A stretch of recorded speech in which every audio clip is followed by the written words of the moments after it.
মাঠে নামলেই তার ঘন কোঁকড়ানো লম্বা চুল সবার নজর কাড়ে।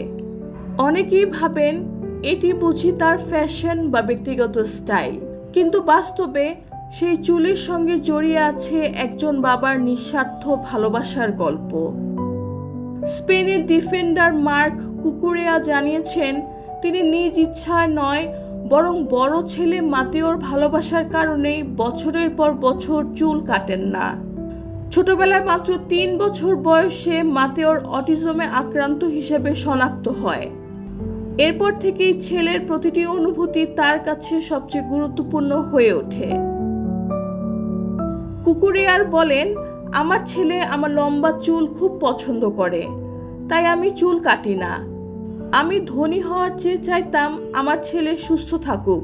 যদি কোনোদিন সে আমাকে ভুলেও যায়, তাহলে যেন অন্তত এই চুল দেখে সে আমাকে চিনতে পারে। তিনি আরও বলেন, যদি সুযোগ থাকতো তবে সবকিছুর বিনিময়ে ছেলে সুস্থ জীবনই বেছে নিতেন।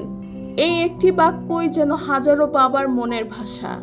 একজন বাবার এই কথাগুলো মুহূর্তেই ছুঁয়ে গেছে লাখো মানুষের হৃদয়।